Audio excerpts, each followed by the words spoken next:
BCC। BCC कौन सी थी?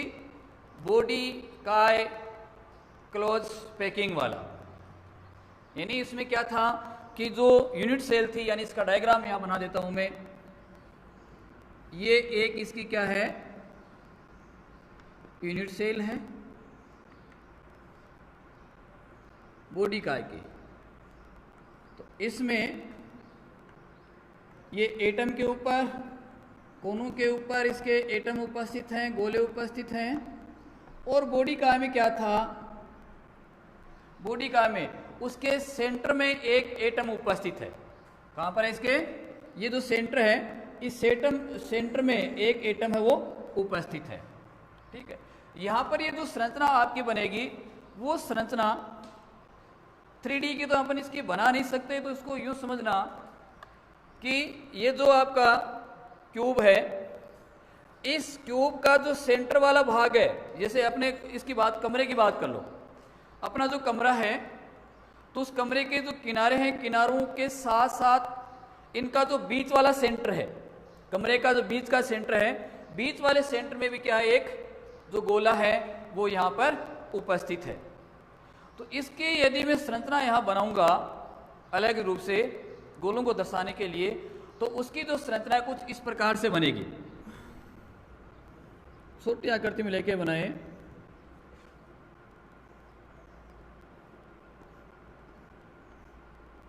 यानी आप ये लो कि ए गोला तो इसके सेंटर में आ गया ये, ठीक है। ए गोला आपका ये आ गया, और अगला गोला कौन सा आ गया? ये आ गया। अब देखो इसको ये मिलाओ, इसका सेंटर ये आ गया, इसका सेंटर ये आ गया, तो ये इसके सेंटर को ये मिलाओ, तो ये आ गया, ये ले लो। ठीक है। कौन सा ले लिया? ये वाला सेंटर ले लिया। अब इसका नामांकन कर देते हैं। ये ए, बी, ये सी, ये डी, और उसके बाद में ये आपका कौन सा आ जाएगा? ई, एफ, ये जी, और ये एच। अब यानी ये आकृति लेना। वो डायग्राम अपना स्पष्ट नहीं हो रहा था, इसमें ये इस आकृति को ले लेना। अब देखो,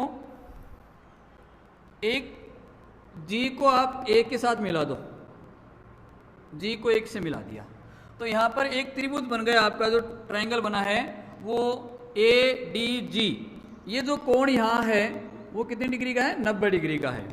अब इसमें ये जो भुजा है वो आपकी A, अलग, ये A है किनारा, इसको ले लेते हैं C, और ये जो आपका है इसको क्या ले लेते हैं? B ले लेते हैं। ठीक है। तो त्रिभुज ADG में, त्रिभुज किस में ले हो? A, D और G में पाइथागोरस प्रमेय से, इसमें आप देखो पाइथागोरस प्रमेय से, तो इसका स्क्वायर यानी DG का स्क्वायर क्या लिखेंगे? DG का स्क्वायर बराबर किसके आ जाएगा? AD का स्क्वायर प्लस किसके? GA का स्क्वायर। इसका मान क्या रखा आपने? C रखा, तो ये C का स्क्वायर बराबर ये क्या आ गया? AD का मान A है, A का स्क्वायर, GA का मान B है, तो किसका आ गया? B का स्क्वायर आ गया। ठीक है। ये समीकरण एक नाम दे दो इसका। ठीक है। उसके बाद में आगे देखो, दूसरा जो त्रिभुज है वह कौन सा बन रहा है? ये त्रिभुज ले लो, ये वाला, ये त्रिभुज आपने लिया, तो इसमें ये जो माप A है, ये भी माप क्या है? A के बराबर है, और ये वाली माप किसके बराबर है? B के मान के बराबर है। ठीक है। तो इसमें क्या आ जाएगा आपका? B स्क्वायर आपको निकालना है इस वाले में। तो इसमें B स्क्वायर जब निकालेंगे, आगे इसमें क्या करेंगे कि B स्क्वायर यानी त्रिभुज कौन सा ले लो? त्रिभुज A, B और G में। तो A, B, G में आपको निकालना है B स्क्वायर। तो B स्क्वायर लेंगे तो ये क्या आ गया? यानी GA का स्क्वायर बराबर इसका स्क्वायर प्लस इसका स्क्वायर, तो ये क्या आ गया? A square plus A square, A square plus A square का आ गया। ये समीकरण आपकी नंबर 2 आ गई। अब इसमें जो बी स्क्वायर का मान है वो किस में रख देते हैं, सी स्क्वायर समीकरण 1 में रख देते हैं।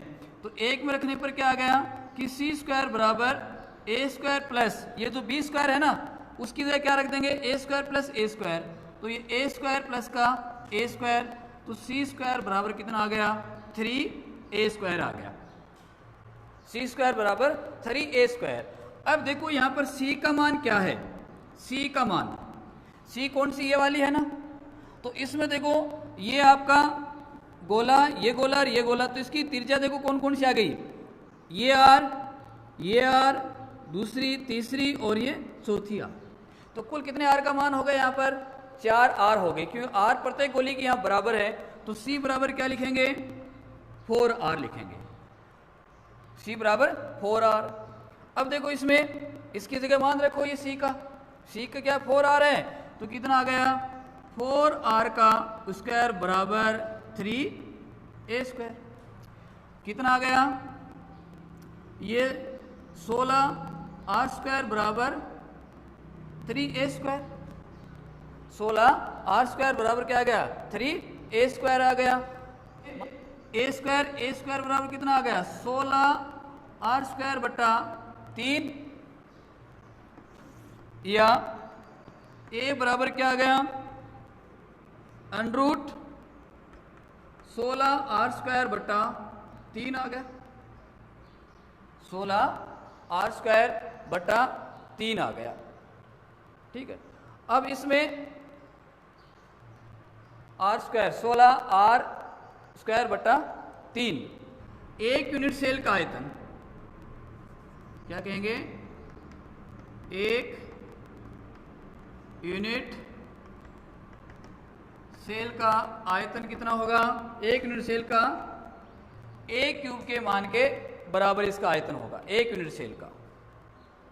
तो 1 यूनिट सेल का आयतन है वो इसके मान के बराबर है, इसमें आप देखना कि 16 आर स्क्वायर, ये 16 आर बटा 3, 16 आर बटा 3 आएगा यहाँ पर, ये रखो इसमें मान, ये 16 बटा 3 आर का क्या आ गया क्यूब आ गया, 16 बटा 3 आर का क्यूब इसमें अपने मान रखा है। अब ये इसका क्यूब करेंगे तो ये मान कितना आ जाएगा 16 बटा इसका क्यूब करना है, तो क्यूब करने पर 16 बटा 3 तो बाहर आ गया, और अंदर क्या बच गया आपका रूट 16 बटा 3 आर क्यूब बच गया, ये इसके अंदर बच गया।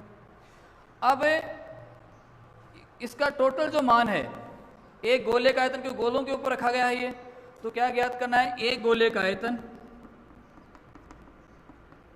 एक गोले का आयतन वो कितना बताया 4 बटा 3 पाई आर क्यूब बताया, यानी एक गोले का आयतन 4 बटा 3 पाई आर क्यूब। अब संरचना यहाँ पर किसकी बन रही है, आपकी बीसीसी की बन रही है, तो बीसीसी में कुल जो गोलों का आयतन है वह कितने गोलों का आयतन रहता है, इसमें 2 गोलों का आयतन रहता है, या 2 जो गोले हैं वो इसमें पार्टिसिपेट करेंगे। 2 कैसे मान कैसे निकालेंगे, 1 बटा 8 इंटू 8 प्लस एक सेंटर में है तो उसका कितना मान माना जाता है, योगदान पूरा 1 माना जाता है, तो कुल कितना आ जाएगा 2 आ जाएगा। तो कुल बीसीसी में यहाँ कह दूं बीसीसी में कुल योगदान वो कितना आ गया 2 इंटू 4 बटा 3 पाई आर क्यूब आ गया, बराबर ये 8 बटा 3 पाई आर क्यूब के मान के बराबर आ गया। अब यहाँ पर क्या निकालने, इसकी इफिशियंसी निकालनी है, पीई बराबर क्या आ जाएगा कि कुल गोलों का आयतन, कुल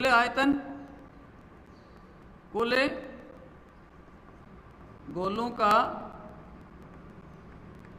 आयतन इंटू 100 बटा 1 यूनिट का आयतन, 1 यूनिट का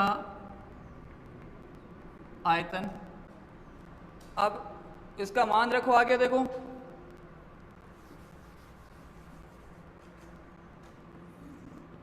यहां से कर रहा हूं, कुल गोलों का आयतन कितना हो गया 8 बटा 3 पाई आर क्यूब, क्या लिखूंगा 8 बटा 3 पाई आर क्यूब इंटू कितना 100 बटा 1 यूनिट सेल का आयतन, तो 1 यूनिट सेल का आयतन कितना हो गया 16 बटा 3 रूट ये 16 बटा 3 इंटू आर क्यूब।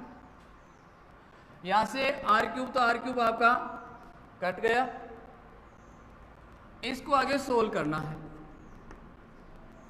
इसको सोल्व करेंगे तो इसमें 3 से आपका क्या कट गया 3 कट गया, ये कट गया 2 बार, तो कितना आ गया ये पाई का मान 22 बटा 7 इंटू 100 बटा 2 रूट 16 बटा 3, ये आपका मान आ गया।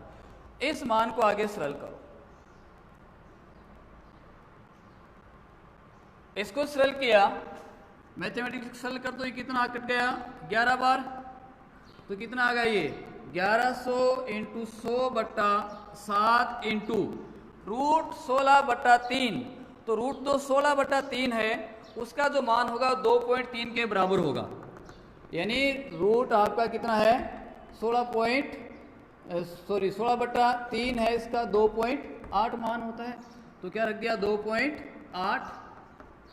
सोल्व किया तो उसकी जो कुल प्रतिशत क्षमता आती है वो आपकी आएगी 68%।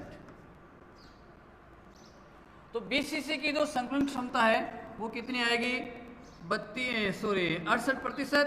अब इसमें जो खाली जगह रह गई, रिक्ति रह गई है, खाली जगह रह गई, वो कितनी आएगी आपकी 32% आएगी।